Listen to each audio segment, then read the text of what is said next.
We're going to carry on speaking to our contacts within America and cross now to Arash Aramesh, who's the International Security Analyst, and he's based in San Francisco. Arash, thank you very much. Expected, but the consequences, how would you analyze this? I actually spoke earlier to a friend of mine, a former ambassador in the region, and he said that the only thing that could perhaps make things much worse after the collapse of the Yemenis government, after Iran has made so many gains in places such as Iraq and Syria, after the government of Bashar al-Assad hasn't been removed, after new rounds of uprisings in Bahrain are on the rise, could be just an untimely death of King Abdullah of Saudi Arabia. So.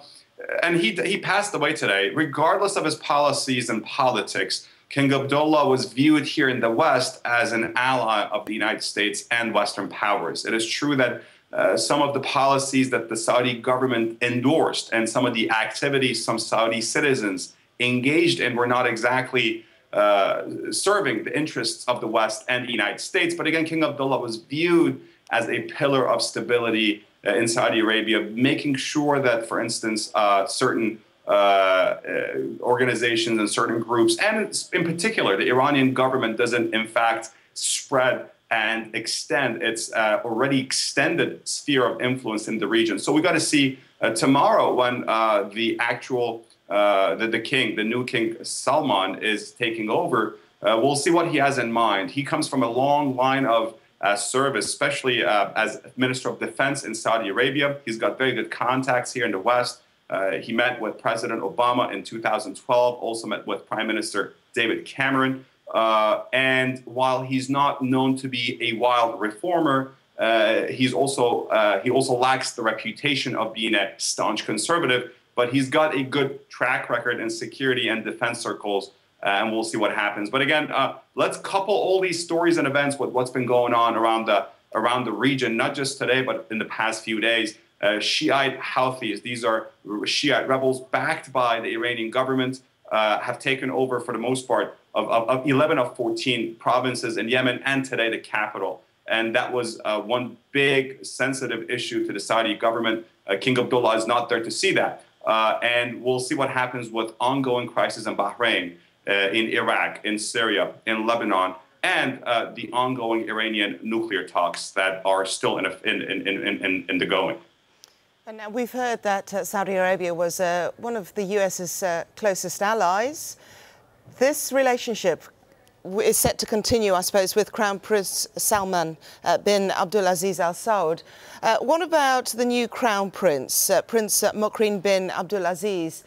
He was anointed by Abdullah.